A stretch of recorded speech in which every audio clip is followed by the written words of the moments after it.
representing Johnny Ray Diaz, yeah, and the Arnold twins.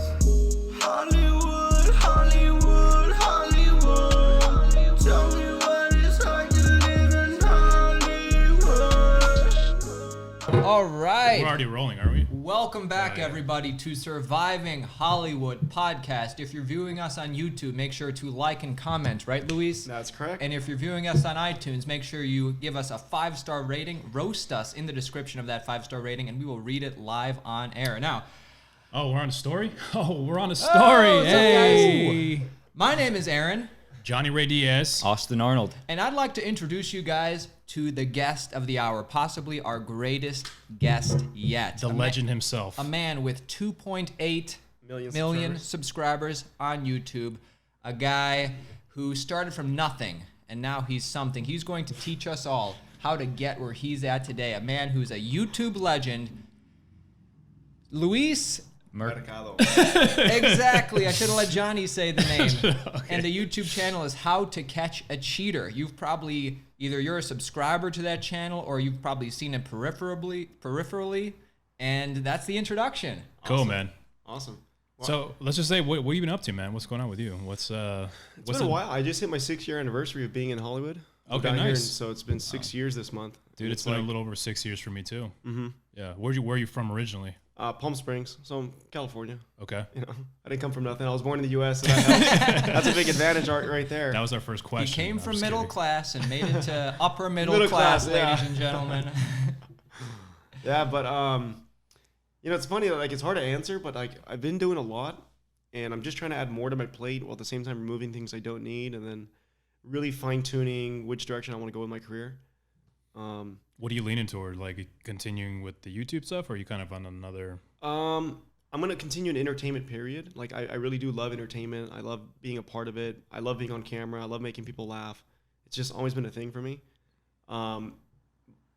It's so hard to say. Like, it's so hard to answer the question even because I don't necessarily have the definitive answer. I know I had a talk with my manager last week about like they know I've taken kind of a backseat to acting, and I told them only send me out for these things, and you know the communications kind of died off with them. So we picked it back up. I got new headshots last week. And I'm gonna head to my manager's office from here. We're gonna go over them and just start coming back with a different game plan, and being a little bit more strategic about getting me out and. Now, things like that. does she manage your YouTube career as well? No, Okay. they didn't want to be involved in the beginning, so they're not involved now. Oh, that sucks for them, right? No, they're all right. They have some really big clients on their roster, so they're good. All right, cool. And I understand branding wise why they don't. Right. Yeah. So let's explain how to catch a cheater for those Yeah. who don't know. All right.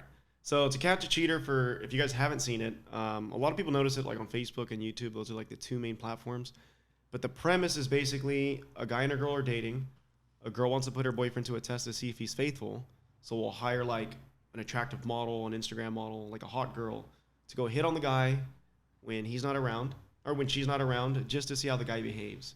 Like, would he give out his number? Does he say he's single? Would he turn the girl down? What does he do? And when you're watching the show, what you're actually watching is a split screen. So you'll see on half the screen, you'll see the interaction of our decoy hitting on the guy. And the other half, you're seeing the partner, the girlfriend, reacting and watching it. And we do vice versa. So guys testing girls, girls testing guys. And out of the many videos you've done, which ones have like surprised you the most? Have you been shocked personally? It's when they caught the cheater. There's been a few like that just go viral. Is that what you mean? Like in sense of like that? I meant you personally. Like, there was one we did when we first started. This was probably because it was like new to me when we first started. I remember we worked with this girl, Natalie, and we had her go hit on this guy who was married. Right. This is like nerve-wracking shit. Right? Yikes. So she went to go hit on this guy, and it was very casual. She just sat down and told him she thought he was cute, and he was like, okay, like, and you know, she said, oh, well, do you think I'm cute? I mean, I don't know, maybe we should hang out sometime. And he's like, yeah, I have friends. She said, oh, you have friends? Well, do you have a girlfriend? And he's like, no. Well, I mean, and he's like showing his wedding ring, you know, and he's like, oh, you're married? He's like, yeah, I'm married. He's, oh, well, do you want to hang out anyways? He goes, yeah, anyways. wow. And it was just like such a shocking episode of that one. That was one of the ones that really stuck out to me in the beginning. So before you go too far ahead, Where did the idea for the show come up, and how did that whole thing start? Johnny, you know what's crazy is you were there. I was there. What You do were you mean I was there there? the day of is Inception the right word? Sure. Yeah. You were there that day. So Rick was having a rehearsal at his place. Okay. And he had me come down to open the door to let you in, I think. And then there was, I think, Sasha. There were some girls from our acting class in there. Do you remember I this? don't remember, but no. Do you remember me coming down to let you in? One time Yeah, you guys came in I at do night. remember. Oh yeah, I do remember you coming one time to let me in because I know you and Rick used to live together. Who was a guest on the pod, by the Yeah. way, Rick Silver. Yeah. Shout out to Rick. And But you guys used to live together. it and, actually, it partly came from Rick. Oh really? Because I was giving him shit one day about his girlfriend that he was dating at the time. It's like, dude, like, this is not really a girl you should take serious. And he's like, no, it's hard, man. And he's like telling me all these things. You know, Rick, he's like, it looks like his hair's going to fall out. He's getting so stressed. And then, you know, I said some comments, some like joking comments that I bet you if we found like the right guy, like the type of guy she's into, and he went and go hit on her, I bet you she wouldn't even mention that she has a boyfriend. He goes, no, yeah, she would. And I said, watch, no, I'm going to find someone to go do it. And then I'm going to record it so you can see it. And like I said it jokingly, but as I said it, I thought about it. I'm like, you know, that'd be pretty funny.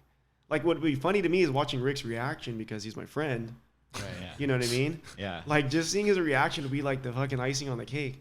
And that's how the idea came to be because this was my 3-year anniversary of being in LA. Like every year I was doing an evaluation for where I was at and how much I've done and where I want to go. So on my 3-year anniversary, I had done so much like in acting. Like I was fucking killing myself to make it happen. And it was just part of me that like kind of looked at it and thought, man, this is going to be a lot more challenging than I even anticipated. And not like physical work or actively. Like I think like even you guys doing this, hustling. You like, mean the acting? You mean? not just the acting, the business side of it. Oh yeah. Which is the Like, hardest part. I Yeah, think. exactly, right? Yeah. So like a lot of people can be active and do stuff and it looks like you're busy, but you have to be really intelligent and crafty about getting a career out here, you know what I mean? You can't just work hard, it's not enough. So I was working as a reader for Bard & Cheney Casting, which is a huge casting office out here. I got to see a lot of people come in and be readers and stuff. And in the room, man, this is funny. There's 2 stories with this one, but the first one that really stuck out to me was there was a guy named King Bach. King Bach. Oh yeah. You guys know Bach? He advertises Instagram dude? King is his Postmates. first name? Yeah, he's huge. He has like 15, 16 million followers on Instagram and stuff. He makes skits. Well, it's funny because for that show, I actually auditioned for that show. And then that night they emailed me if I can come in tomorrow as a reader. So I'm like, fuck. I didn't get it, obviously. For which Yeah. show? It's a show. Hillary Swank's in it. Wait, he was auditioning for the show?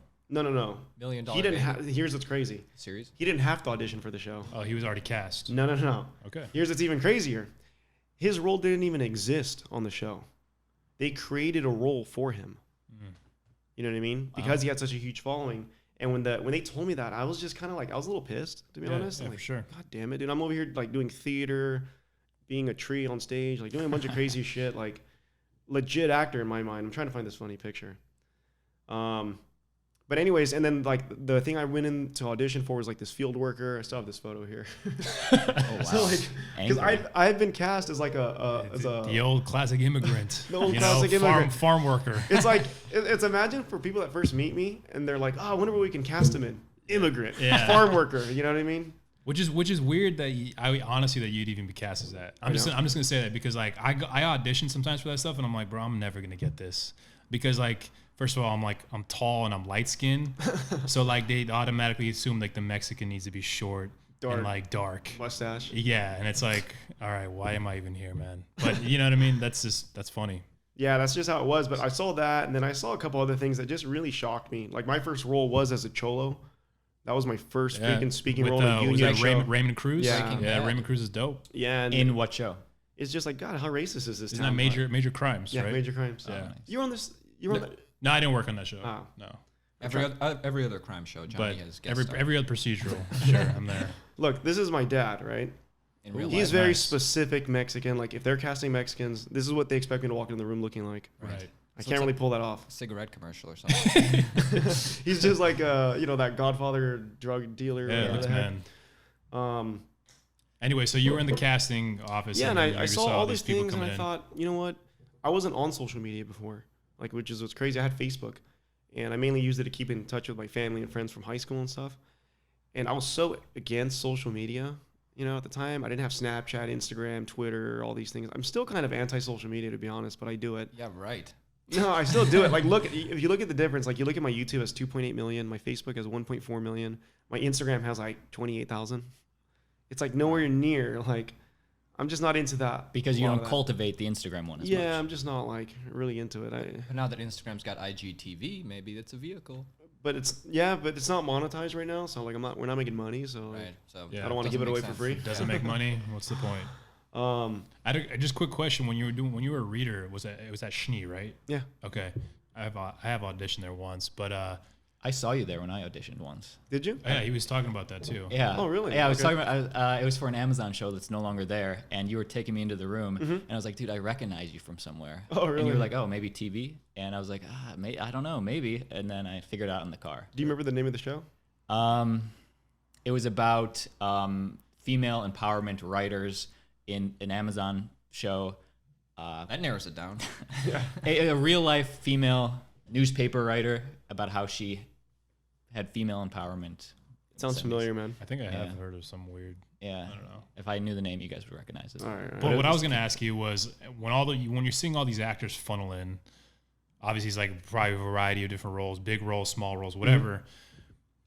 Did you ever feel like you saw somebody in there that was like, oh my god, they killed it? No. Was That's another thing. Was it just like serviceable?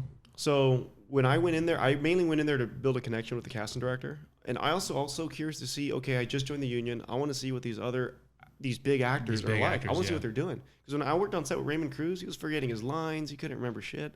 He was missing his marks, and I was like shocked. I'm like, what? Like you would think, right? It is surprising. So then when I went in there, I saw some really bad actors, like bad, really bad. I saw this one girl that walked in, and this was for a show called, I think it was like Twiggy or something, about that model from like the 70s that made the whole anorexic look famous. Because before it was like Marilyn Monroe. It was kind of pudgy if you really look at her. Like, Right. And then the 70s, they came out that skinny anorexic look, and it was this model that really led the way.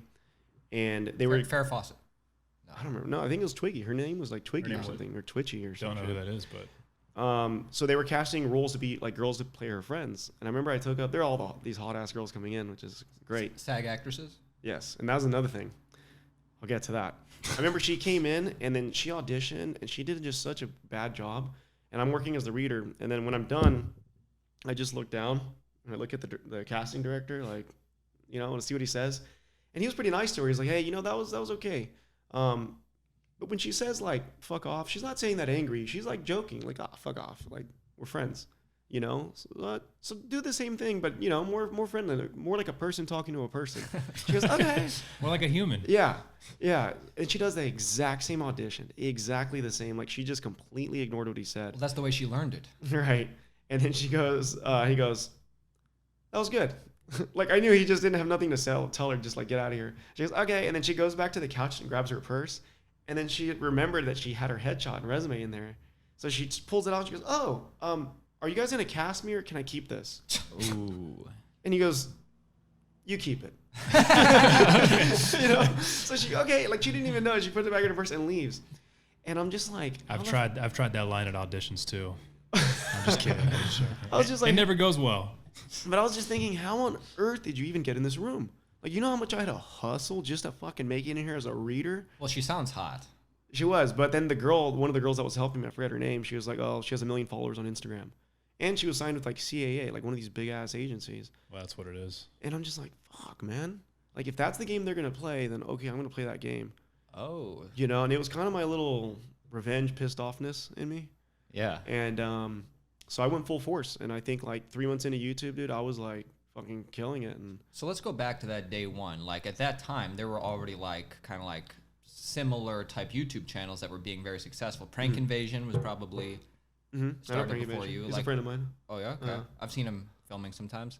But there were probably like, were there cheating things on YouTube at that point? Or No, so that was another cool thing. So like there's reaction channels, makeup channels, Right. all sorts of things, vloggers, pranksters, and all that. We didn't really have a category. We were new. So we were kind of like a mix of that Hansen versus Predator, if you remember that, where Yep. they're dating Love that. people. One of the best shows ever.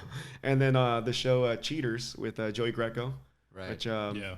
they're bringing it back, by the way. They're revamping it for this year. Oh. Right. Yeah. They should get you to host. Now, we've already been in contact about all that stuff. Yeah. Yeah, about coming out, making a feature there. They want to come out on our YouTube. Nice. They want to do some type of business together. Cool. So we were like the whole new thing, and then we came out, and I think that's one of the reasons we also took off. It's you and another guy. who Yeah, started one it? partner. Yeah. And it's the same today. It's just you and another guy. Yeah. Have you like scaled it at all, or still just you two doing everything? Somewhat. We'll scale it, but no one's on our team except us two. It's just like a freelance. We'll like, hire out people, Right, if we need them, but Like it's just us two. Who do you hire? Editors or? We've recently started working with editors only because my partner is really tired of editing, and the more editors we like, if I can free him up from being editor, there's the hardest part about building a YouTube channel is not even the content. Like it gets into like the business side, just like acting. So like finding networks and platforms that it comes out on. Like you guys don't know, but our channels in other countries, we're on a bunch of different platforms. We're up on another platform in Canada called Peaks. So not YouTube. That's the next step after YouTube. Get it on other platforms. So what you do is like just like movies back in the day, they used to create a big budget film. They'd sell it on in theaters. Then in theaters they'd sell it again to like TV, and then they sell it to like Blockbuster. Then they sell it to all like, these different distribution so places. they're selling the same movie like 7 times over again. So we're doing the exact same thing. We're creating content primarily for YouTube, which is our biggest audience. We drop it on YouTube. We're also selling that same content to Facebook. Facebook pays us. We're also selling that content in the forms of sponsors. We're selling it to different app companies that want to use them. I didn't know Facebook paid. Like, do you they mean pay by the view? Facebook's paying us more right now than anything else. Just really? monetizing? Is it monetized based on views or? Yes. Like YouTube? It's not just views. Oh, That's a hard question to answer. yeah. It's engagement or? It's a hard question. It's a whole algorithm, and like 100 different things can vary. They figure out how. I think they it works. just, they pay you what they pay you, and you don't even know how to question it because there's so many different variables. So for that Facebook, is that a video you're dropping from YouTube that's on Facebook, or is it you're embedding the video into Facebook? The exact same video on YouTube, we're just uploading it to Facebook and posting it. And that's how you do it for all the different platforms. It's that same video. Yeah. Exactly. We may change an intro or something. But these other countries, like in Japan and all these things, these apps, all they're doing is buying our content from us. They're licensing it, I guess, basically from us to reuse it on their app, and they just subtitle it. That's all they're doing. For different audiences. Do they find you or do you find them? It's those cases they found us. They emailed you and said we'd like to host your content. Yeah, we had like Facebook's really big right now. They're hungry for content. Are you getting more views on Facebook or YouTube? It can go back and forth. At one point when Facebook took off, it was Facebook. Like our videos were doing like 20, 30 million views because it has that reshare button. It has that tagging names button. Yeah. You can, Tag a bunch of people on there. And, yeah. Exactly. Are you on Roku? No. Oh, okay. No. we had we've had a bunch of different opportunities for things like that. We tried going to Amazon, and we wanted to get some of these bigger ones like Netflix. Amazon Prime's always looking for new content, but we have to get in where we fit in, so to speak. But wouldn't you lose ownership if you? No, you're licensing it out, so we still own the content. What's to stop other people? Like, there's how easy it is for somebody to just rip a video, and sure, it's you and your links in the video, but like just rip it and put it on Facebook themselves. There's not. People They do, can do people it. do They that. can do Go it, for yeah. it. So like it won't last long because Facebook's gone good now at so if you're uploading someone else's content, we can claim it. And then if we claim it, that channel, if it gets like 1 or 2 strikes, it'll just get shut down. Right. So there's no longevity in stealing content, really. It's better off. What's even smarter, what some people do is so let's just say you made a cute video, you have a dog and you made a cute video just here at home of your dog doing something cute and you shared it and it just went viral. And then someone like Lad Bible that has like 20 million followers contacts you and says, hey, we'll pay you $100 if we can share your video. And you're thinking, well, shit, that's cool. My dog gets to become famous or something. They're going to give me $100. What idiots. What you don't know is that same video, they're making like $3,000, $4,000 off of just for sharing it. And you produce the content. So Those bastards. I sometimes even look at myself now and thinking, am I an idiot for like working this hard, creating content where I can just be running a business and just using other people's content, creating a huge thing like Lad Bible. And Fuck Jerry. I mean, I have these conversations every single day, basically, man. right? Yeah. So out of curiosity then obviously you're getting a lot of views on Facebook, YouTube, and the whole thing. Has anybody ever approached you about possibly just hosting another show? Yes. Like just like a different type of show? Yes. Like you itself. So how did that, or taking To Catch a Cheater to like a network platform? Both. We've worked with like 5 different production companies. We've gone through like the loop, man. I really got educated in terms of like TV deals and how it works. And first question was, I got contacted originally by a company called Twin Peaks or Peak Social now. They're based in Canada. They have like 10 million downloads, pretty legit app-based company, but they contacted me about being a host for what they wanted to shoot out there. It's something very similar. It's like a dating based thing. But there wasn't much pay. And at the time, YouTube was doing really well. So I didn't want to abandon what I was doing, but then we negotiated about doing creating content specifically for Canada for them, and it was a really good deal that for us, you know. Yeah. And you did it. Yeah, well, we created the content here, and we still put it up in Canada. It's the same It's show just- then, basically, but just made for Canadians. So what do they add? Like, do you add maple leaves to it? What's how do you make it Canadian? The only real difference is just they have an app you can download, and then this app shows content. So our show is on their app. Is the only difference. What's the app called? Peak Social. Peak Social. Okay. Yeah, Big in Canada. yeah, it's pretty big. All right. And then we have the same thing in India. India is really big right now for like YouTube, because these other countries that they didn't have like YouTube allowed, like China, like Right. they're gonna blow up once they get out there. Like when I visited China recently, and we noticed like huge changes with people using these VPNs to watch content in the U.S. And like it was Oh, shocking. that's interesting. How do you find that? It was fucking shocking, because when I went to China, I didn't know you couldn't. There's no. Right, You can't use Facebook, Instagram. You They have a have no different contact. internet. You can't even go on Google. Like they literally they monitor what you can and can't look up online. The government is just like, it's insane. But how did you find that they use VPNs? Because people were recognizing me out there in China Oh. from the show, and I'm like, how the fuck are they doing this? And then a lot of people that are around our age group, they're all adapting to using these VPNs, which is like a virtual private network or Yeah, something. to block your Yeah, and it shows that they're in New Jersey. Yeah. You know what I mean? Right. Your IP address. Yeah. Yeah, and then they're watching American content and stuff like that. And then there were some apps that were stealing our stuff out there that we went out there for. So we had like a settlement with them.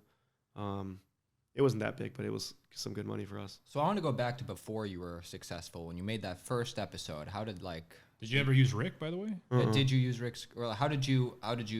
He backed out. We were supposed to do it. He knew you were backed right. out. Did you kind of script the like how it's going to go, like beginning, middle, end? This is how I want to kind of shoot it. It was pretty random, because at the time I didn't know I was going to make a show out of it.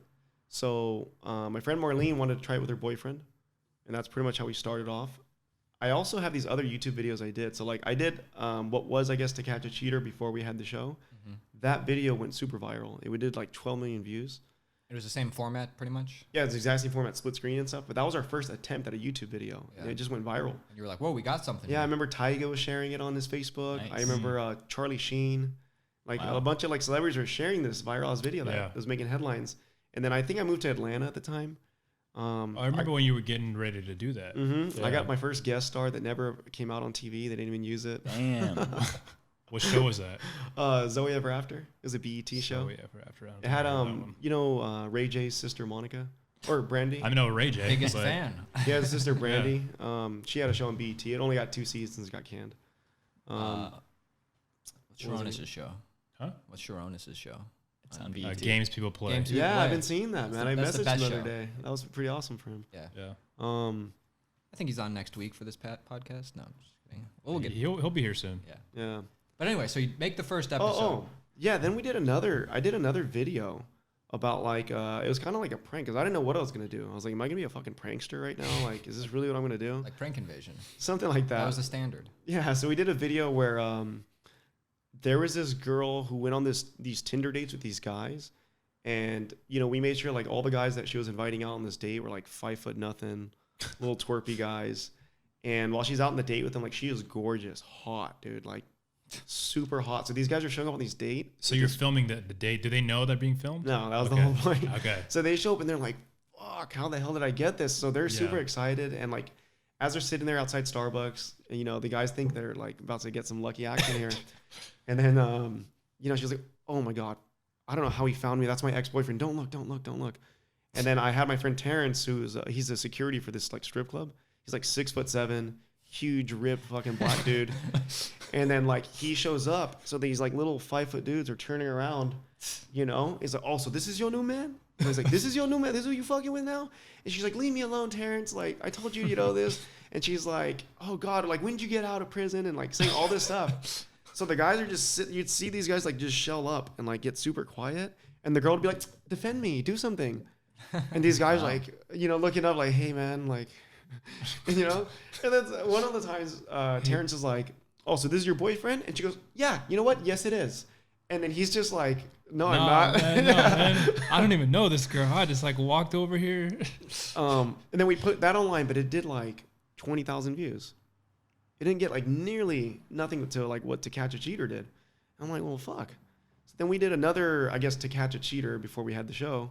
And then that one shot up to like 2 million views like in 2 weeks. Wow. And we started thinking, you know what? I think we're onto something. And I just started thinking like, you know, like any restaurant or business, they stick to a specific thing and they keep, like you go to McDonald's, they have the same menu everywhere. So you're not changing it up. So I figured let's just create a channel all dedicated to this, just to catching cheaters. Turned out to be pretty smart. Yeah, it'll just be, so you know when you land on this page, this is what you're getting. I'm not going to bounce around, do all these. Keep the same recipe. Yeah, exactly. Yeah. And I remember we started and like, when we started, I remember my goal was to get to 100 subscribers in a month. Or, no, I'm sorry, 1,000 subscribers in a month. That was the goal. And it took us 4 days to get to 100. And I remember when I started, because I was blasting it when I started the channel to like on Facebook to all my friends. I have no idea how many of my friends said, dude, stop sending me this shit. Like, fuck you, dude. Like your gay ass YouTube channel. They're telling me all these things. And I just like, fuck you guys. And in my head, I'm not saying that. I'm just thinking like, and I just kept sending it to everyone, like, yo, subscribe to this.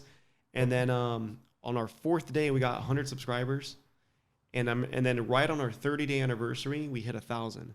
That's when you can. And I was like, and we put up 5 videos that month. But 2 of them were the old ones, so we just re-uploaded to the new channel because we didn't have a channel before.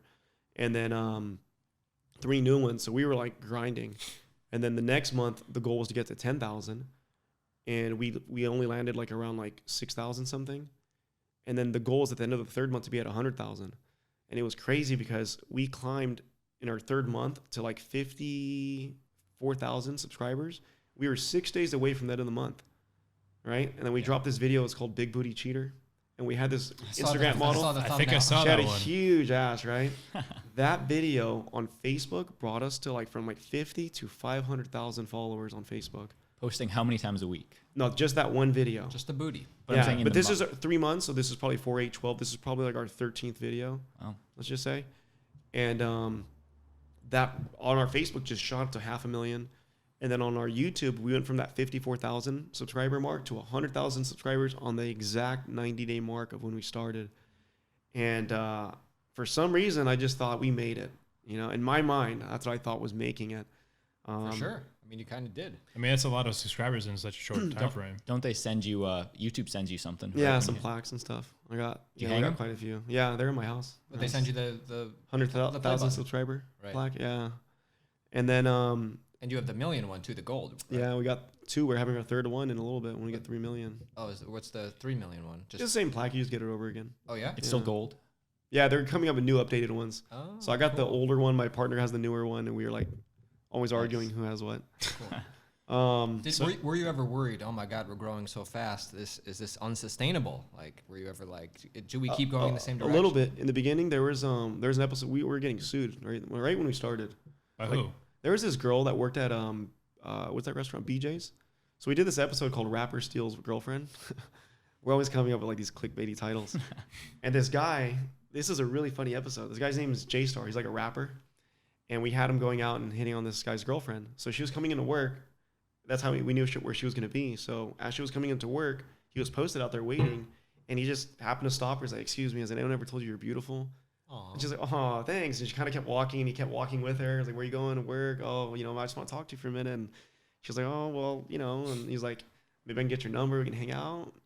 And she's like, okay, only because you're cute.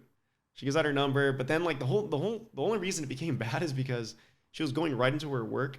This was back when we weren't blurring faces. We weren't censoring names. Yeah, I noticed that you do that all the time now. Yeah, so we weren't doing all that. We didn't know. I didn't know.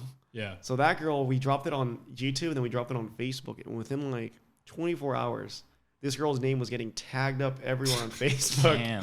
And everybody was pissed, you know, and everyone was, her friends, she had all her friends and family messaging on there and shit. Yikes.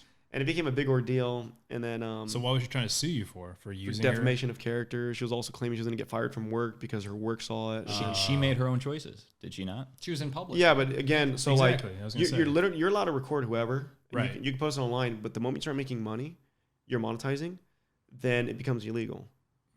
So, but even- without their permission. But even if you're in a public area, because if you're in public, you can do whatever you want, right? Yeah, exactly. So let's just say we're filming a video and I'm filming you guys, and then there's people walking around the background.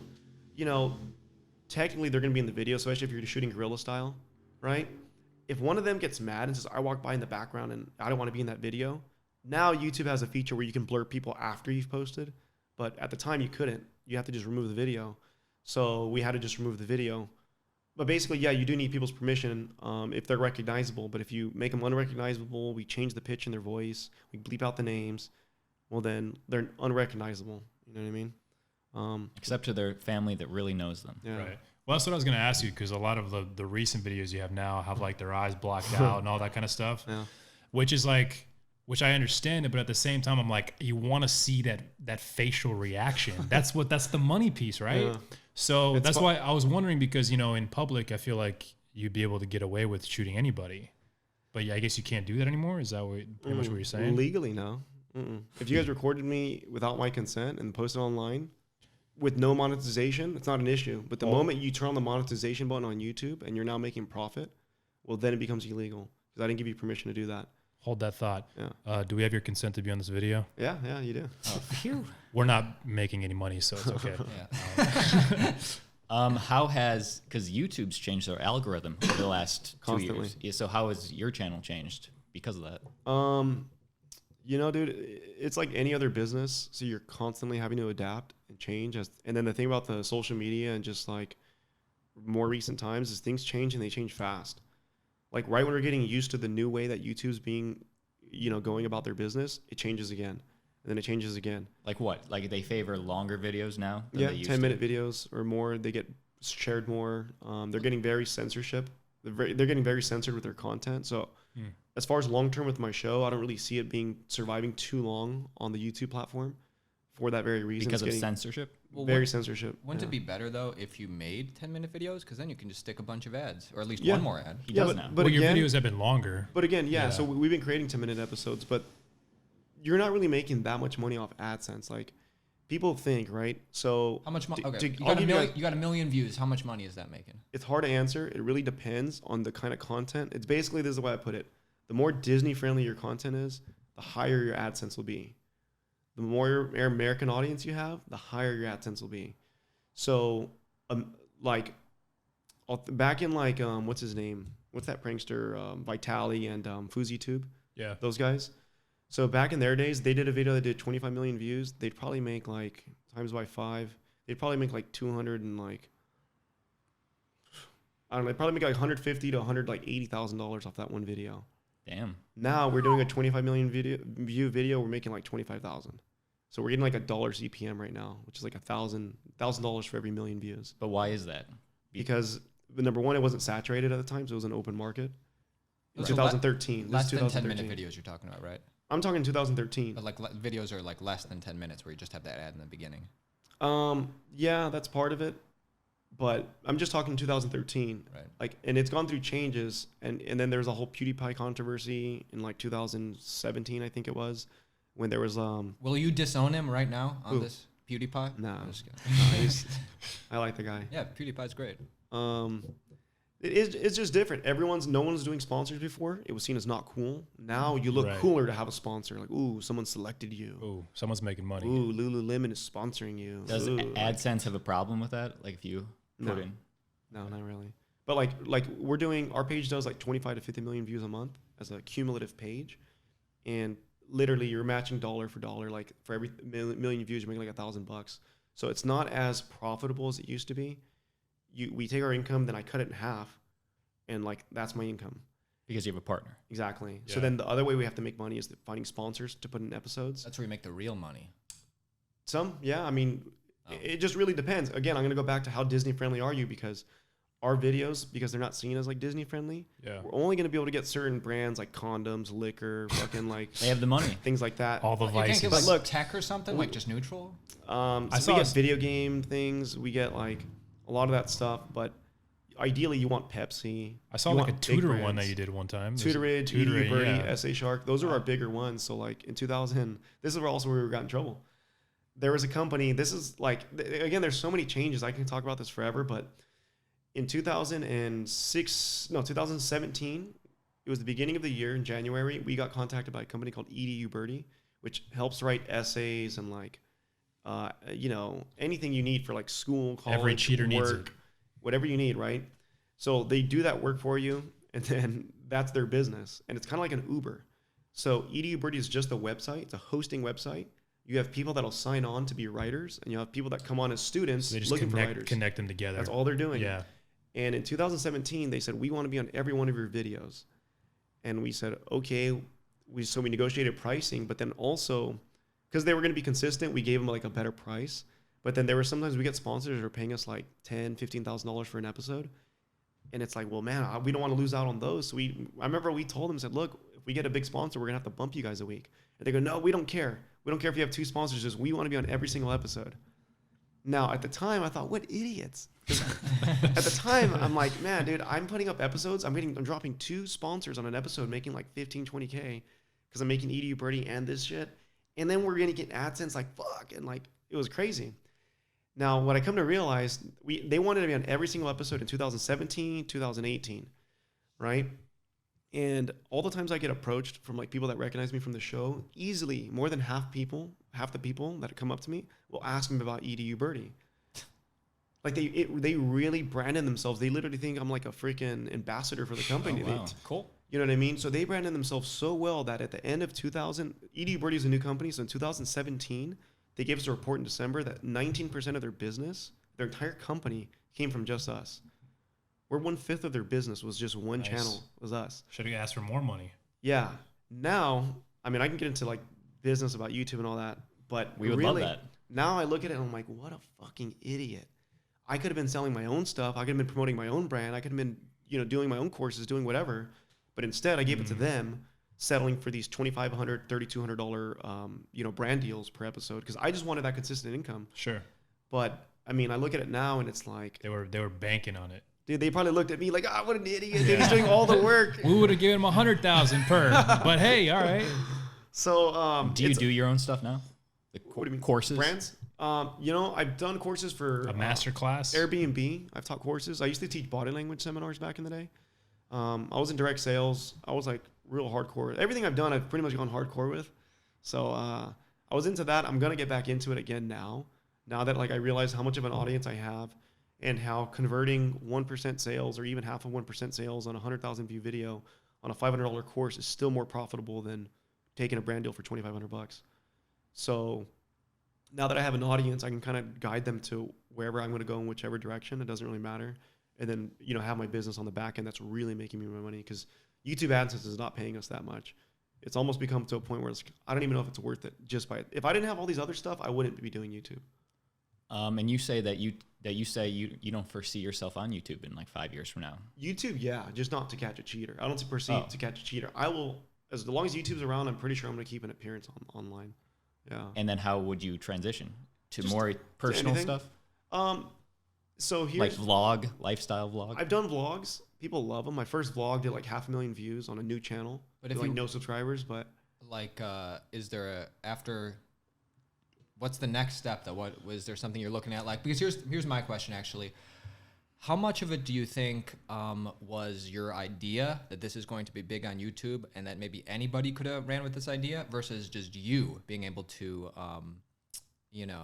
actually be able to do it? I would definitely say like 80-20. So 80% is just me, 20% was the idea. So the idea is way less. So Yeah, it's because not, it's all about execution. Like if you guys have written films and stuff, a lot of people come up with ideas. You got to fucking like execute.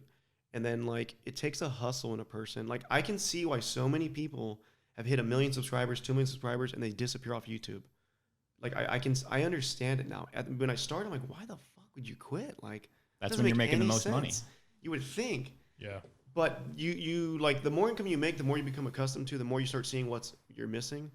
And like I met guys like Rice Gum and stuff that are doing like 100K a month. And I'm just like, Like you start thinking, well, what could I do to get to that level? Can my show ever get there? And if it can't, well then I would forfeit it to do something else. Because realistically, there's a lot of things I can do to make money. And money doesn't really make me all that much happy. Like I enjoy it, but it's more like doing what makes me happy. So, and I'm 31. I don't know, how old are you guys, by the way? 28. 28. 28? 33. You're older than me? I'm older than you, dude. Oh, shit. I'm No, the the oldest guy here. sage. I'm the oldest guy here. The sage. So take my wisdom. Just give up on life now. It's too late for you. Johnny kills it. Yeah, you're a hustler, dude. I like Johnny the moment I met him in acting class. Johnny's the best. Yeah, like, it was like, I think Ryan Guys, even it's spoke not about it. me. It's not about me. No, we'll get into the acting class because that was funny times. Has the channel helped your acting career? Like, did you get Bach level status? Were somebody asking you? It's helped me for online, Bach? mainly. King Botch. King Botch. Batch, whatever. I don't know how to pronounce Bach it. is so the you know. composer. Or King Batch. Not in that sense that he's gone. It's helped me get other jobs online. But ideally, like, the goal is to be like a reoccurring series regular on a show. That's a hit show though, not just a small time show. It's got to be a good one. It's got to be big. It's got to be Stranger Things level. Yeah, that's ideal. Because I have friends of mine that have been on shows for 5-6 seasons. They come off, they're getting no work. Can't work. It's fucking depressing. I'm like, fuck. Like, it's scary. Honestly, dude, you have to just get on like a hit show, even if it's like the role's not that big, and the show blows up, and then boom, signed by CAA. Like that literally is like, that's it. It's that easy. You got It's not who you Easy. know. I don't know about that, but It's who you blow. Oh. Ooh. and we've Direct all blown quote. a few. Johnny, Anyway. name one. I'm just not gonna get into So it. name one what? The guy that he's blown. Anyway, we had that casting director episode already. You got to ask the question if you're in this town, you know? How far would you go? So I got a question. Where do you typically find all your decoys? Online. Like, if you Okay. look at my, like, Where DMs. are you posting it? Just Well, there's like what's LA Models. okay. There's like LA Models. Some girls hit me up from Instagram wanting to be on it, and And will you entertain that? yeah, of course. Okay. Yeah. You know, if I find them attractive, why not? All right. Yeah. Yeah, Okay, I so like what about people saying that the show is staged? That's the Yeah. elephant in That's, the room right now. That's the elephant in You the know room. what I mean? A lot of people are saying that you guys are like, oh, And they're all don't- paid actors. How Don't do give you, us the BS that none of it is staged. I Okay, wanna hear the this real is not voice. 2009 in YouTube. Okay. So here's what we do. When we film our show, there's editing, all right? And with people who've never edited, they don't understand you can really change an entire narrative on a story. And plus, we throw in some funny things on there as well. But my editor will create some funny-ass things while we're filming it. And then while he's editing it, that can change a narrative. And if you ever see us like pausing a video and we fill it in with voiceover, we can say any story we want. So we can say it was like this much more dramatic than it was or wasn't. But the people are real. Yeah. How often are you stopping the camera and then just giving them direction to try it a different way? Well, you really can't. You kind of get one shot. We've had some girls that like will approach a guy, then the guy like brushes them off and we'll send them back. Like, go back again and say this. So Like, you harass didn't ask them. this. Yeah, a little bit. Pretty much. How about for the people reacting, the people who are surprised that their boyfriend is cheating? We How tell them of- to spice it up. All right, yeah. Okay. But it's real. Yeah, So it's more like coaching, really. pretty much. You're like, okay, that was good, but you know what? Just give us a little bit more. That, and I think anybody, once you're on camera, gets a little bit, They get shy, yeah. Or like, they don't know how they're supposed to be right? when you're being watched on something very private. So, you know. But that doesn't hurt the viewership. That the fact that everybody knows everything is staged on YouTube, people still tune in. YouTube's an interesting thing, man, because like I've seen so many things. It's like, okay, I follow a lot of channels, and some of them even like I know for It's a not real. fucking fact, it's 100% staged. Like, Right. there's not even an ounce of truth in this. It's still entertaining. Prank invasion. Right? Prank invasions. Yeah. I didn't say it. You said it. You said it. I think it's obvious. I think Ethan from H3H3 said it. Yeah. Well, there's a Frank- lot. There's a lot of those that are. We all know that. But you know what? It's like This you- YouTube channel is fake too, by the way. This is a YouTube channel. Oh, hey.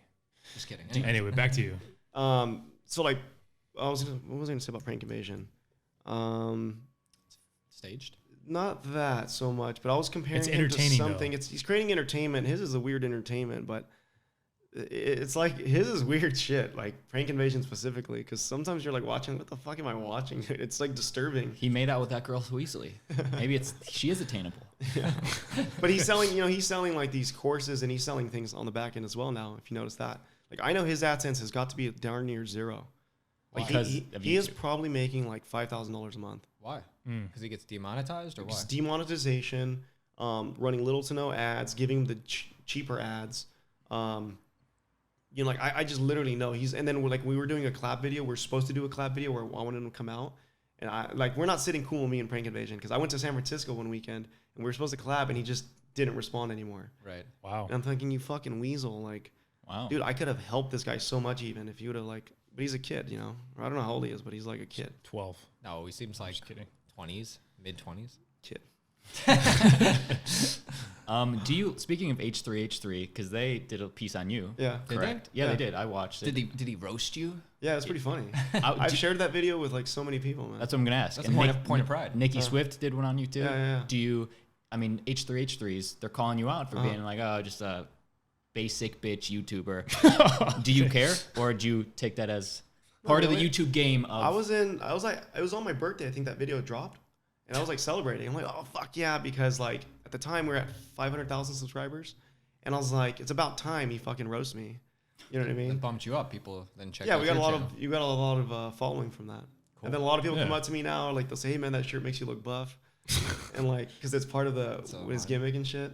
But we're still in contact, me and Ethan. He lives up here in North Hollywood. so you have a good rapport Yeah, with them. pretty much all the YouTubers. We kind of like a little community. But if people are talking about you, it's good because it's like it stirs a conversation and gets you more following. I mean, it's That and I started YouTube at 28. You know, so I think a lot of people start younger and they get really offended or affected by what people say about them online. I've never really cared. It just means people are Because- watching. The truth is, like, okay, I used to watch FouseyTube, and I used to think, Yeah, I oh, remember dude, that. like, then it came out that he was staging his shit, right? Yeah. And I thought, oh, what the fuck? Like, What did he do? What's his channel? I don't know. FouseyTube was like a prankster. Yeah, it is like pranks. He's like a Mortal Kombat elevator prank. I used to watch a lot of his videos, and then like I'm like, yeah, they're all staged, but I didn't know. But then when I Yeah. found out, I was just like, oh, fuck, dude, fuck this guy. What a faggot. I was saying all these mean things, right? I don't know why. But then, like, I realized when I saw him in person, I'm like, oh, shit, FouseyTube. I'm like, yo, dude, can I get a photo? So as much as people will say online, even about actors or about anybody in entertainment, they can talk about Paris Hilton and all this shit. But most people, like, I've never had one bad interaction with any fan I've met, ever. All of them been great, dude. Oh, you're so fucking funny. They'll say all these things. And maybe they say shit. They said shit about me before in a negative way, but when they meet me, it's all positive, happy. They kiss the ring when they meet you. So FouseyTube, and then just any other social media guy that I've met, you know what I mean? And did you have a relationship with Ethan and H3H3 before, or like No, after not that? till after. You got in the He DMs. emailed, we were going to do some funny video together where he was going to come out with Gila, his girl. Yeah. But then he had the kid. Yeah. It's a good- Selfish. Which YouTube channels do you watch? Like personally, what do you like? My favorite right now, probably there's two of them that I probably like. Graham Stevens, if you guys know who that is, he's a real estate guy. This is a guy I think everyone should follow. He is kind of he is what's going to be the new way of doing YouTube because his channel's all finance related. It's all real Tony estate. Robbins of YouTube. No, Tony Robbins is more personal development. He's really just numbers oriented, credit cards, credit, business, sales, commissions, And education. Wait, he's pretty much financial education. But he's helping people make money, basically, or Not necessarily. Well, yeah, because he's teaching you. yeah, Right? But now that kid is fucking killing it right now on YouTube. But I like him for the advice he gives, and I got into real estate last year in October. You sell So- real estate? No, I'm buying real estate. But basically, I was looking because You're I'm buying. investing in real estate. Yeah, exactly. But Graham Stevens was like a good guy to follow, so Here's- he here's his educates me. Uh-huh. Mm. Yeah, that guy. 700K. But see, there's a lot of guys online that are selling you. Like it's almost obvious they have a Ferrari in the background, Right. and it's just like They're such like, BS. this could be you. He's very open online. He'll pull up his accounts. He'll show you how much money he's making live, so you know he's not faking. He's refreshing it right in front of you. Making money by what? By from YouTube and like you and showed- different things, like just how he's making money online. So he's a really good guy to follow. And then the other one's a guy named Owen, who's a buddy of mine. He has a company called RSD. If you guys are familiar with that, it's like real social dynamics. So it's like a pickup artist community. So he teaches men how to Red Pill. Like the game. Yeah, the game. Yeah, Neil Yes. Strauss. I read the book. Yeah, I read it too, and I was like 20, 21. Yeah. Yeah. It had great stories. When I was in college, that VH1 show, The Pickup Artist, came out. I remember that show. Yeah, I remember watching that. They, and they, then they filmed that a couple times in Arizona. I remember back did in they? Scottsdale. Yeah. right on. Do you try and get on? No, but they would. I remember because they would have like they'd be at a nightclub. But the thing is, like they'd have signs everywhere saying You're like, being you are filmed. being filmed. So it's like people know. Yeah. Like, you know what I mean? Anyway, actually, the real question is, dude. I know you mentioned that I forgot who you were talking about, but they're merchandising. right? Like Logan Paul. Yeah. No, it wasn't. You didn't mention Logan Paul, but it was somebody else. He mentioned him, but it was quickly. But the thing is that you're selling merchandise too, right? Yeah, we have it as an option, but that's not really. We're not really doing much from there. But the real question, dude, is why didn't you bring us a T-shirt? Dude, I have one shirt myself. and it's black. No, I mean I have one to catch a cheater shirt. But you probably do it through YouTube where you don't have to keep any of the merchandise. They just do it for you, right? Not through YouTube, through another company. Teespring. But that's really not for us. So like, So you guys don't get anything on the back end of that? You have to, right? yeah, but we're not selling, is what I'm saying. I see. Like we're selling so insignificant amount that it's not even worth talking about. Got you. But wouldn't, if you wore one of the new shirts, like they would see you on there? You would think, but like, here's the thing. So like, if you guys are using like Logan Paul, Jake Paul's references of guys who killed it in the merch game, like I think last Black Friday, Logan Paul did $2 million in sales in one day. One day, more than most people make in their fucking life. It's a nice Friday. One day. Wow. But the thing is this: no one walks around wearing Jerry Springer shirts. I Nobody's would. walking around wearing Oh, the just Maury kidding. Show shirts. Right. No one's gonna walk around wearing To Catch a Cheater shirts. It's just not our thing. It's not music. So we've done affiliate marketing. We've sold like equipment, spy equipment, and things associated with what our show would be about. I saw those in the description. Yeah. So like you got to get in where you fit in, I guess, for what you're doing. For us, our biggest side income outside of YouTube and Facebook monetizing and sponsors is going to be relicensing our content to other platforms. So like even today, we got an email. We have this Japanese company. Let's see if I can pull it up. Is that what Logan Paul and like H3 are doing too? See, they can't though. See, here's what's cool, because since they're doing like a reaction channel and these other guys are doing vlogging and stuff, we're like a show. Like I feel like we were one of Right. the first people who created a show on YouTube that was successful, because it was like, I guess, like a web series. We were making 2 to 5 minute episodes when we started, super quick to the point, and it's a series that's going on every Monday night, and people are getting glued into it like a show. So So that adds more value than somebody's just reaction video. Or yeah, vlog- it's or just like vlogging? it can be a show that can be translated into another language and then be shared.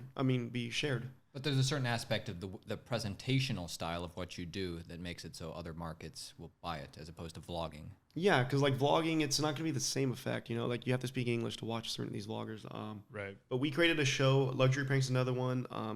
Udi from Udi Pranks is another good example. They were like all came after me. Well, actually, Udi was around before me, but he saw my show and he started copying it, and he created a show I think is better than mine. So you don't care that he copied. Nah, it's gonna happen. So chill. It's flattering. I've come out on his show, so like, Nice. I've come out on Luxury Prank shows too as well. Like these guys DM'd me back then, so I take it as like flattery. Yeah. I guess why not? I mean, you have no, copyright claim on a certain idea. It's not proprietary to have some. Right. Hey, Right. have you ever been cheated on? Yeah, yeah. Probably more than I even know, but I know one of them I know for sure. When I was like 18, the girl told me, and then we broke up. I became like a little beta male, started crying. And that's where the show really started. And then you read the game. Yeah. No, I didn't read the game until a couple of years later, but yeah, I don't think the game was really a changer, but there was a book called The Way of the Superior Man. If you guys haven't read that one, I recommend that. Are you really like red pill? Like What's Red Pill? It's it's kind of like it's game-like. the dark side of the game in terms of men and Like how you have to talk to you women. have to It's tell women like basically you're that alpha, you're controlling what's going through on games, stuff like that. So Through, it's like, a dark through, side. like psychology and Manipulation, stuff. basically. I can't say yes or no because I don't know really the reference that you're saying. That's cool. I don't know much about But it. I have seen that reference online, but I thought that was talking about the Matrix shit. That's what I was going to It's say. off that, but Matrix. it's It's off- a subreddit. it's off the pills It's a that they subreddit. took. I thought it was like just an idea of living like Neo, where you don't accept society. Do you want the and real shit. world? Yeah, or do you yeah, want the exactly. fake Well, world? that's what they do. The real You world decide. of women as a man. All right. I- Well, it's I'm something, it's confusing. something to Let's move on. research. So what's the next step acting wise? What are you doing? You're meeting with the manager. Next, so I got my Hey. flash drive here. I got some really good headshots. I'm really happy with these because I took some other ones that didn't come out good, and then I got some nice specific looks, stuck to like military and things like that were really like on point. And we're just gonna run through them real quick, see what they want, then send them over to my agents and see what they get. And did you change management or agencies after you got successful on YouTube, or do No. they care because it's different things? Or No, I never changed. I was with Trio Talent Agency before. They were very ethnically based. Like they're more about ethnicities and stuff. I've seen a sign. Isn't it somewhere? Our around here? Sunset and Gardner. Right. Yeah. Yeah. They were really good. They were getting me out a lot, dude. Like twice a day. It's all commercial. And I was booking like commercials like fucking crazy, dude. People don't know, my first year out here, I booked like, my first one was Amtrak. Then I did, so that was like in like July. It was like a month after I moved out here. I booked one for Amtrak. Then in October, I booked a Union National for Northwestern Mutual. Paid me a lot. Saronis is on that one. Me and him did that Oh, commercial. really? Yeah. Oh, dope. And then in November, I booked one for Coca-Cola, a Spanish one. Then in December, I booked one for Modelo and for Adidas. So like my first 6 months, I booked 5 nationals, 1 union, 4 non-union. With Trio. Yeah, with Trio. Some of them I got on my own, actually. But you're not with them anymore? You're like, I need 10. No, they did good. Then the following year, nothing till like May, I did a Mother's Day one for Tempur-Pedic, which was another union. Then I went like a year of nothing. It was weird. It's like that sometimes. It happens sometimes, yeah. Then I booked a bunch more, and like it's crazy. But you decided to part ways and find somebody else. I left Trio because we booked one job where my management got me out on it, and we 3-wayed my commercial agent Trio to let them know that we booked this job, and Trio was pissed. Like, well, you're my client. Like, dude, we're not skimming you out, you motherfucker. Like, we're telling you, congratulations. Right. My manager's like, look, I put the client first.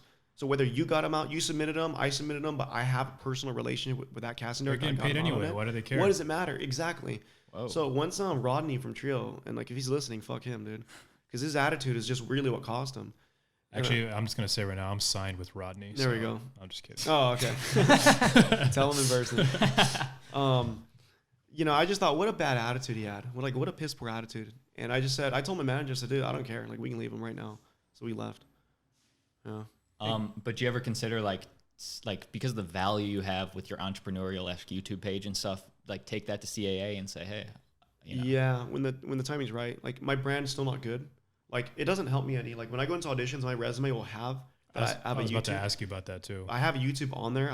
I put a web series, and I just put myself as the host, and I put the amount of subscribers. So I come in, and they go, wow. Like it's one of the first things they ask me about. They don't even ask me about my co-starring roles or nothing. They go, oh, that's impressive. How'd you do that? And they start asking me questions. That's cool. Which is great. And then I'm on like a host for this show I created, and and then they're like, that's amazing. And then like that's really what they ask me about when I walk in. But if they literally sat there and watched it, it's not everyone's cup of tea.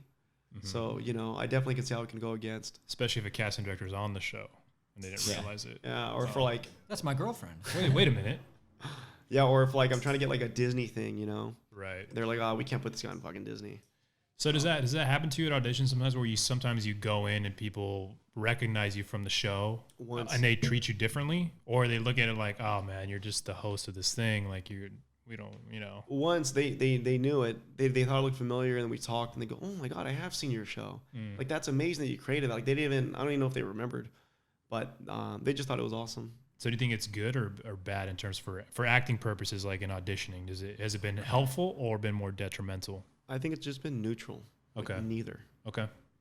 Neither good nor bad, but it is what they talk about when I go in. Probably a net positive. That's good I then. guess. Yeah. Yeah. Yeah. All right, cool. I don't know. That's neat. Yeah. Cool. Where do you plan on going here from now? Like, do you obviously like? You could see like the show being like this big thing that you're gonna elevate to something else, or you're gonna more start focusing on the acting stuff. Like, where's the next step for you? So I think the final step, there's gonna be a lot of in between. It's hard to answer, but I think the final step is we sell it off to TV, because we had that option a lot already, and we decided to hold off because YouTube is more lucrative, and there's no guarantee with TV. And the moment I go that route, they own it. It's no longer mine, and I can't even go back to YouTube even if I wanted, because they own the idea and everything. So I think our cash out will be when we sell to a network, and then my partner and I will just retire. Start a new show. It's not that kind of money. Like I wish. Yeah. It's not what you guys think at all. Like TV, the production companies we met with, and you start hearing like the first meeting we had was American Chainsaw Productions. This is a company based out in Texas, and they do like weird shows like for Spike TV, like midget wrestling, fucking, like crazy thing. Then we met with Pink Sneaker Productions. They did Hogan Knows Best. That was their like big one. El Matador Productions right here off La Brea. They did fucking like Dancing with the Stars. Like a lot of these. Then we met Howie. He's the one we went furthest with. So Howie Mandel owns a company called Critical Productions. They produce a show called Catfish. You guys ever seen that one? Of course. Yeah. So when we met with him, like he literally he didn't want to change a thing. He wanted to make Sam and my partner Sam and me exactly like that show with those two guys. Right. And they had really big visions for it. It is similar. I mean, that's a good. Yeah, it is very similar to that. And they already had a winning model with Catfish. Yeah. He's the one we went the furthest with. But I remember when we sat down and like American Chainsaw Productions was the first one, and they were talking about budgets for an episode, and like they're estimating it right around $280,000 to $310,000 an episode. So like I remember me and my partner. That was the budget. Yeah. To spend on it. Yeah. So we sat there, and me and my Seems partner. really excessive. I've Yeah. seen the breakdowns for So the look, people that cast on like, Catfish. bro, Check we this shot out. this for $100. Yeah, so you check know? this out. So I remember me and my partner were like, so what kind of budget are we talking? You know, like we're sitting with lawyers and shit. We don't know what the fuck we're doing. And then they're like, well, anywhere between 280 to 310. And we're like, 1,000. And they're like, yes. I'm like, all right, cool. And then me and my partner just like hitting each other under the table, like, fuck, dude. Like we were so excited, but we're remaining calm. But again, no matter what they tell you, it doesn't matter what kind of meeting you have. Everything goes back to what paperwork are they sending over for you to sign? And, it's just garbage, the deals you're getting. But I also understand their point of view and why. Number one, when you do sign a deal over like that and they get, let's just say they get a $300,000 budget, right away, the network's going to own the show, not even the production company. This is just a production company is just a crew of guys and a leader who's Just producing shooting it. Yeah. And they have some history with these networks that they've produced other shows, so that's why they work with them. But we can start a production company and we can produce content. It doesn't really matter. But they just have a good network, a good relationship because they've had successful hits in the past. So then they get $300,000 for budget per episode. Half of that right away goes to the network, right? So now you're left with $150,000. Now, $150,000, like their goal, what they want to do is produce 3 episodes for every 30-minute spot on TV. So they would be about 7 minutes and a half each episode, which is like 22 and a half minutes or something. And it turns out to a 30-minute show because of commercials and stuff. Right. So then you take $150,000, then they hire a crew. The producer has to get paid his $40,000 an episode. It's like, well, fuck me, dude. Like, okay. And then like they're cutting it out, and then we're left with, I think we were contracted for 2.5%. Damn, and it's like Wow. it's your whole idea. 2.5% of $100,000 is only like $2,500 or something. Right. So $150,000 is like what lands you around $4,500. It's like, are you kidding me, dude? Why the fuck would I give up YouTube?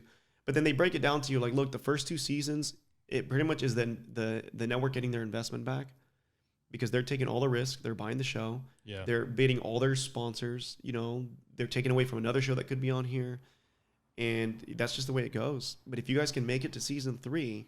Like The real money comes in. season 3, basically, if we can make it, would kind of catch up to where we were at already. So then, like, do we want to take that risk? But then if you can make it to season 4, 5, Catfish is like season 9. Those guys are, Seinfeld money. nah, I don't think we'd be that big. That would be great, man. So, at the time, we went through all the same ordeal with all these production companies, and we just decided, you know what? Let's just stick with YouTube. Like, it's just too risky to do. But if ever we want to go back, we can always, the door's always open. Also, I'd be scared of like TV's losing viewers every year, and the internet, Netflix, YouTube, whatever, they're gaining viewers. Oh, for sure. I get more views on YouTube than most people do on TV. Right. For sure. Yeah. Without a doubt. The show would not be viral on TV as it would on YouTube. So I would be scared like any TV show they pick up. Ooh, is any TV show going to make it to its 3rd season unless it hits a nerve? Yeah, but there's more money still. Like these guys are getting the commercial breaks. They're doing like $60,000 for a commercial spot. All right. They're doing like 3 in between breaks, and they have like 4 commercial breaks. It's like, so they're making a lot of money on these TV shows still. I don't know if that's accurate. I'm just throwing out numbers to be honest. Okay. Yeah.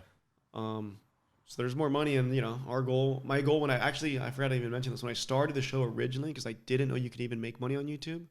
Like I did not know that was a thing. Right. So I was just like, I just want to create it to build a social media following and then sell the idea to a TV show. Mm-hmm. And then my partner told me he was making money this whole time. Okay. And then You're like, wait, I haven't got anything. yeah, man. he showed it to me, and I'm like, are you fucking kidding me? So he paid me out. Like he's a real trustworthy guy. And I'm like, Wait, so wow. it was monetized and you didn't even know about it? Well, he had another channel because Oh. he was working with a guy named SoFlo. Oh yeah, self You know yeah. SoFlo? How do you feel about Yeah. SoFlo?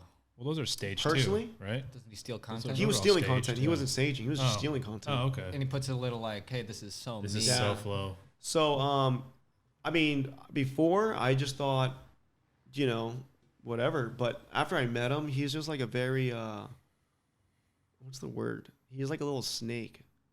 You know what I mean? He seems like it, kind And it's crazy because he doesn't have to be that way. He's fucking retarded. Like he's making life harder on himself. He burns everybody he works with. I don't know why. Like, dude, we could all make money. Like, what a dummy. So he's constantly grinding, but he also, it's part of his lifestyle. He blows his money. I've hung out with him a few times, and like I just knew like this is not a guy I can work with, and he's just, I don't know. He blows his money on. Hookers, obviously. Oh, okay. No, he'll travel. He'll go to the casinos. He'll blow like he makes $20,000 in a month. He'll blow $20,000 in a month. Wow. Like he just lives. Good investment. He just lives that way. You know what I mean? So actually, I would really want to know is, since from beginning of inception to like, I guess that one day where you actually saw like, oh my God, I'm going to be making so much money off of this. Like, how has life changed for you since? Like, what was that moment like? That's such a good question, because just last night I was laying in bed, and like, number one, I live pretty like low key for like, I could be spending more, but I really don't. I like to save it. I think it's better just to buy property. Like, I've always wanted to have a family and stuff. So part of me is like, okay, this is my setup for that. I know YouTube's not going to be around forever. So I've been able to save a lot of money.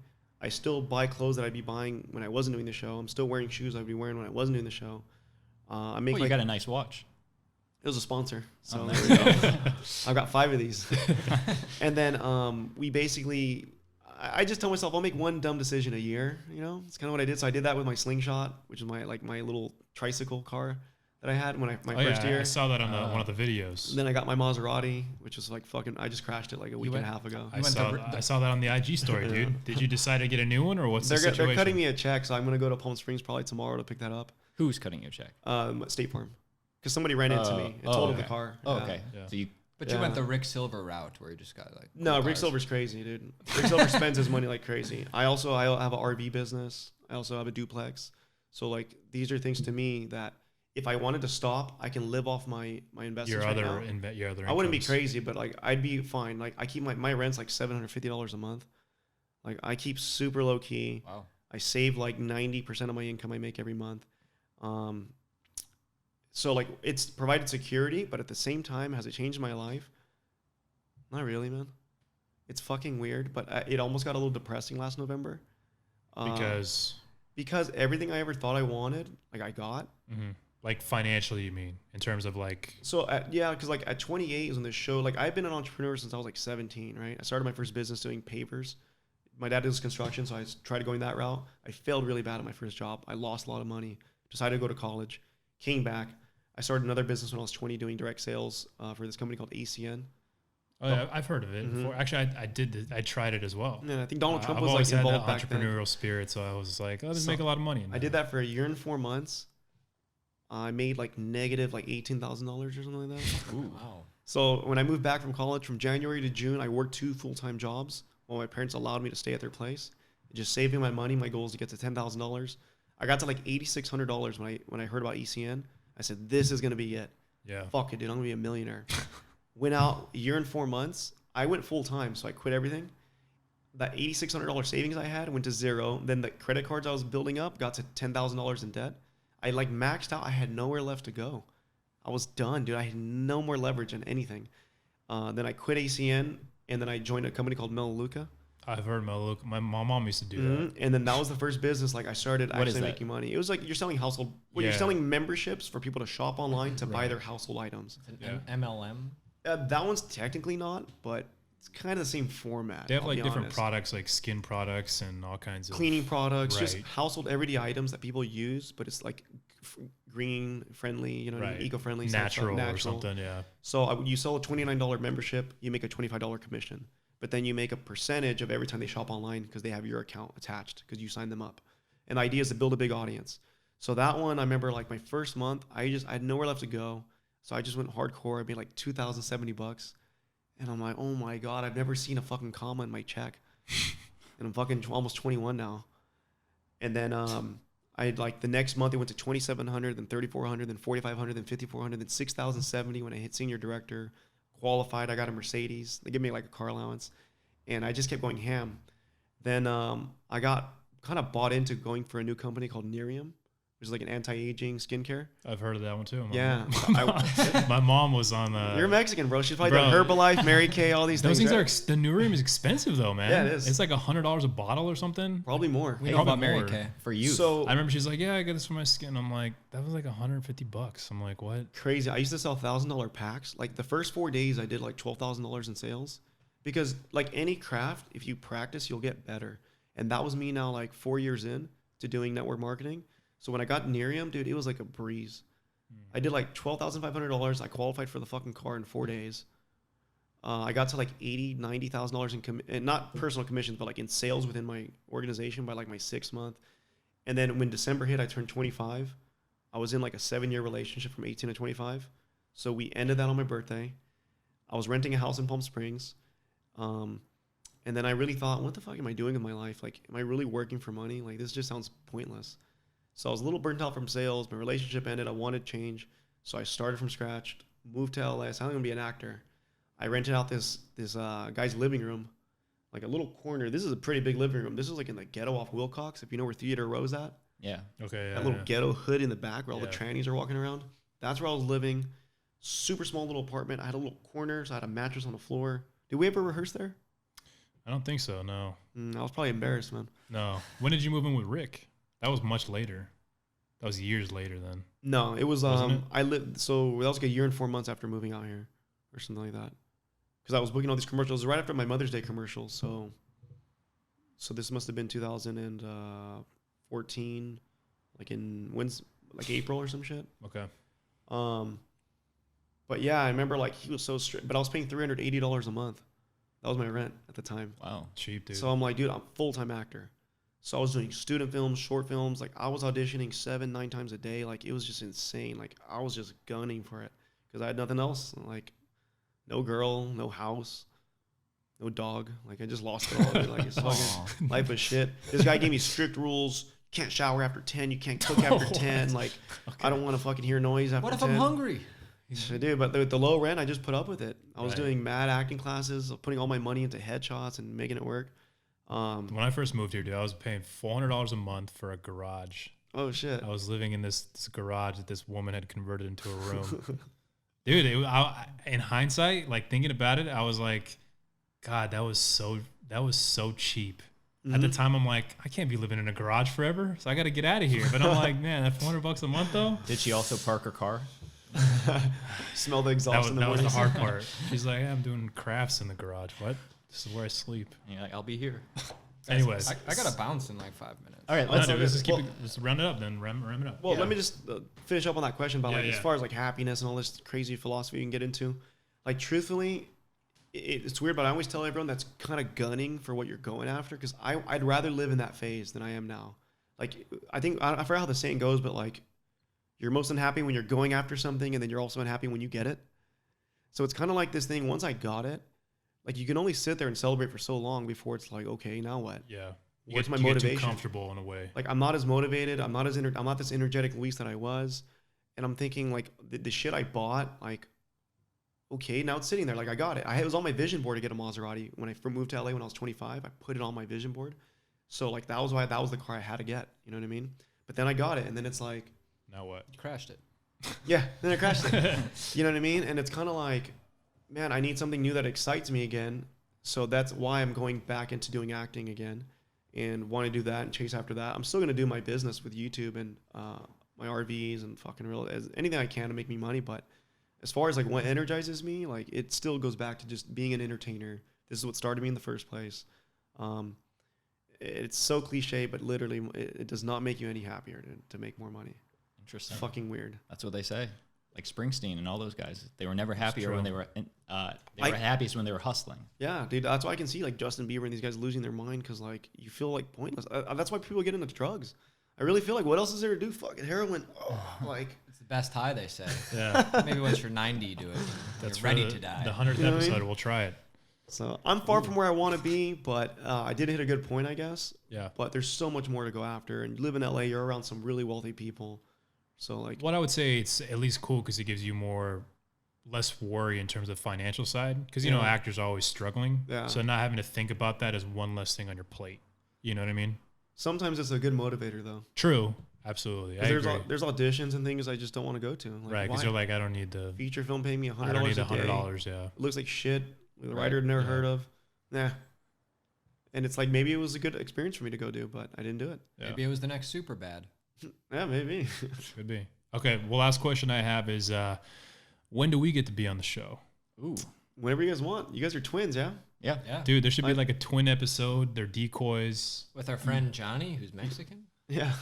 And there's an intervention Those of are like... the keywords in the thumbnail or in the title. Twins, Mexican, big booty. Big booty. Yeah, dude, if you guys want to come out together, we'll think of something. All right. Sure. Sounds great. Sweet, man. Luis, appreciate you being on, man. Awesome. Thanks for having me. Yeah. Best episode yet. Best guest yet. All I right. agree. Absolutely. And obviously, you guys can find him on YouTube to catch a cheater. Any other plugs, man, you want to toss in there? Instagram, Real Luis Mercado. I kind of kept it all the same. So Twitter, Instagram, Snapchat, and YouTube, Real Luis Mercado. So Sweet. You Love guys it. can find us Surviving Hollywood on iTunes. And if you guys rate and review us, Well, if you roast us and 5 give us 5 stars. stars, If it's funny. we'll read it. No, any roast is fine, even if it's super mean and not funny. as long as there's 5 stars. Yeah, that's all we care about. Twitter, Instagram, Surviving Hollywood Podcast, and Twitter, Surviving Hollywood W. Surviving Holly W. I still never know Character that, dude. limit. Anyway, thanks a lot, dude. awesome. Appreciate Thanks you for coming out, having me. man. See you guys next time. Later.